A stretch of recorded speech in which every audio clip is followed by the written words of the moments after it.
Hello, YouTube. We are back for another installment of Roger's book, Witchcraft. And last time that I uploaded in relation to this book, we cut the actual first wrap of the book after leaf casting. So what do we have here? I am pleased to announce that I am finished with all of the leaf casting, and the book has been sitting in my glass press for about a week. So every page to this book, it was washed with a mild detergent and leaf casted. So the pulp that I use matched okay. It's a little lighter, I know it, but it's fine because once all the pages are connected, it is going to actually be hidden by the page that is in front of it. And I also leaf casted the centerfold from behind, so then it blends easier when you actually reinstall the pages of the book. So what I want to do now is I want to actually put the holes for the staples, and I'll show you how I'm going to do it. The first thing that I'm going to do is I'm going to remove the cover, because we're not going to do that with the process that I'm going to show now. So what I do, and I've done this in the past, is that I like to use craft foam.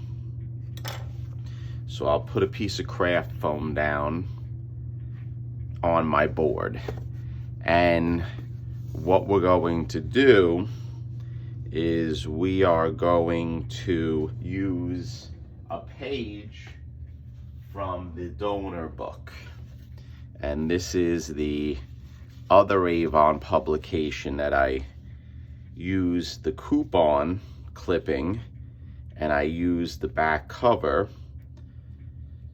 to marry it to Roger's front cover. So I like to line it up here on top of the existing pages that we're going to use, and then we use this as a template for our holes. So right now I have it lined up pretty nicely, but let's just lift it and make sure. So it looks good all on the spine.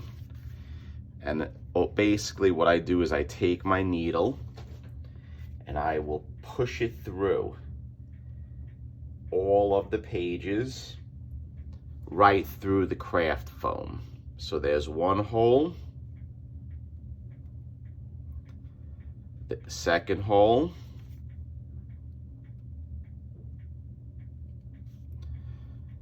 third hole,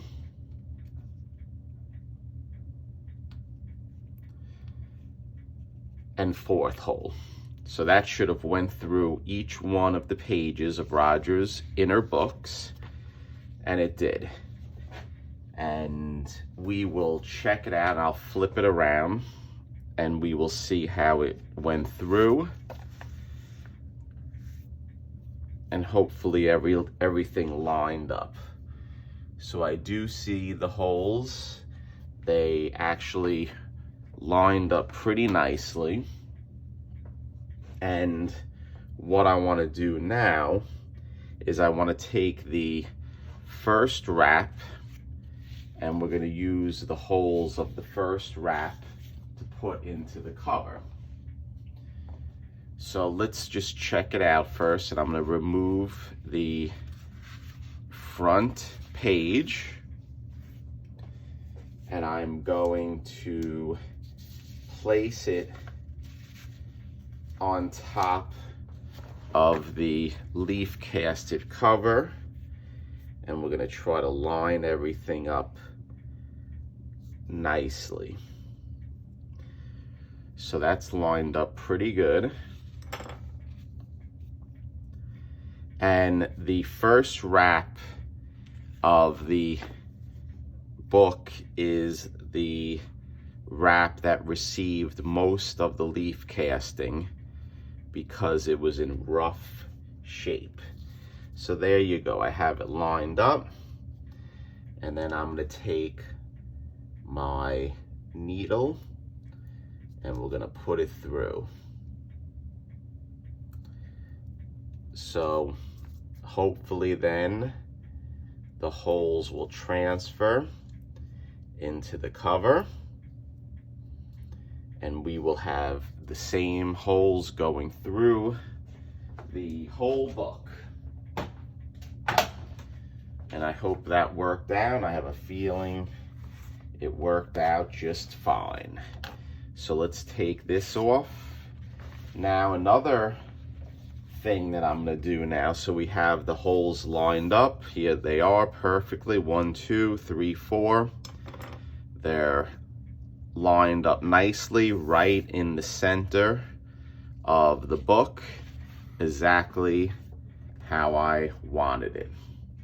So what I do next, before I assemble the book, is I want to pay particular attention to rounding the spine of the book. Now in the past I've done different methods trying to round the spine, and I really scrutinize Kenny Sanderson's Instagram posts because he does a wonderful job. I think he does the best in rounding the spine after he leaf casts covers and inner pages.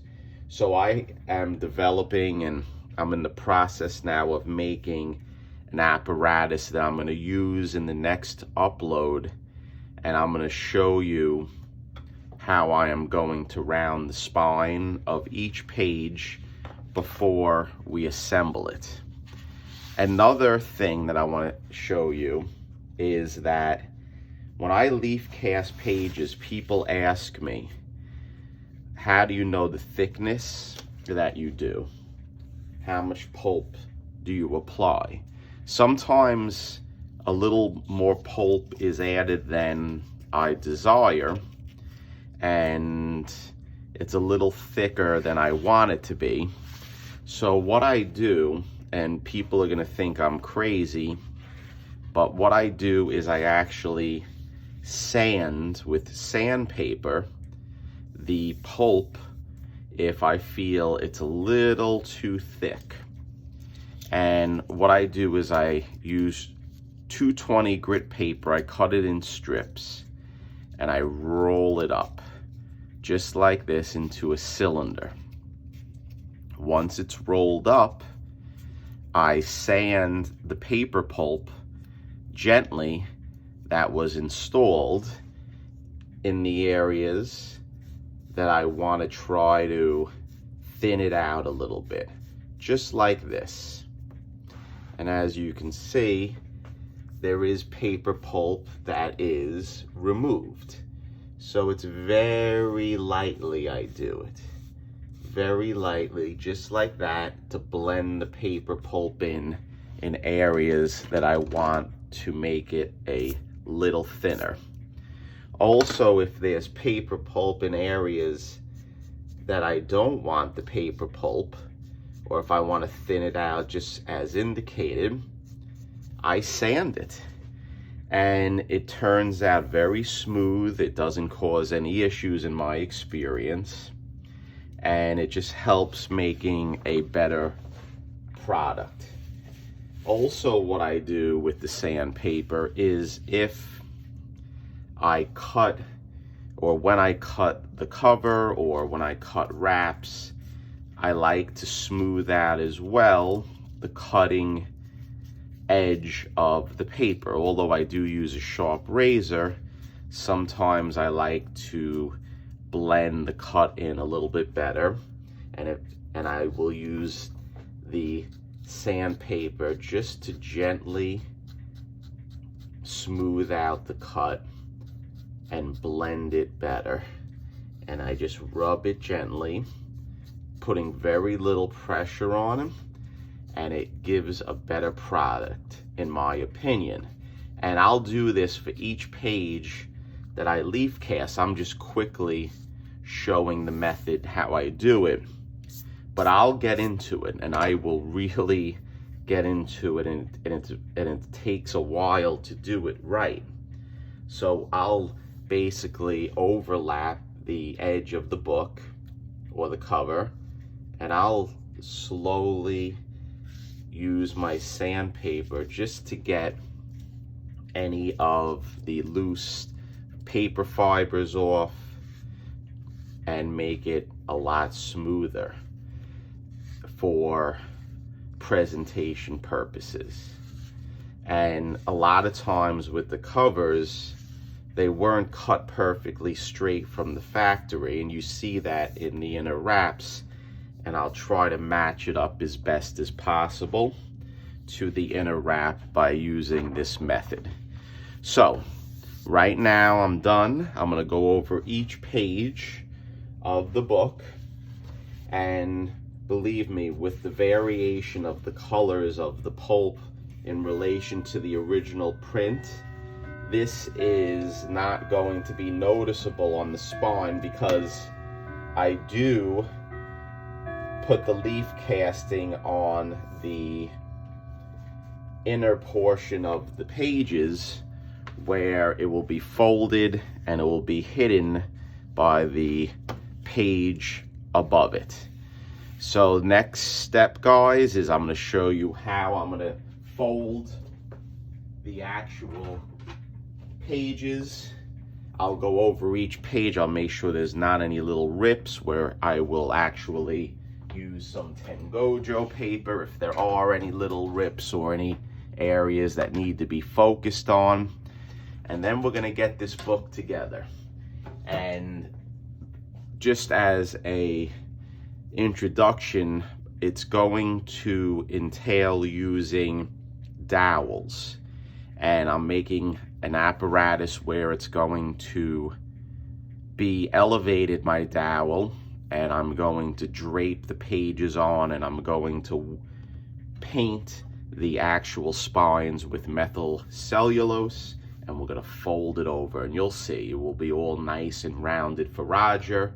So stay tuned.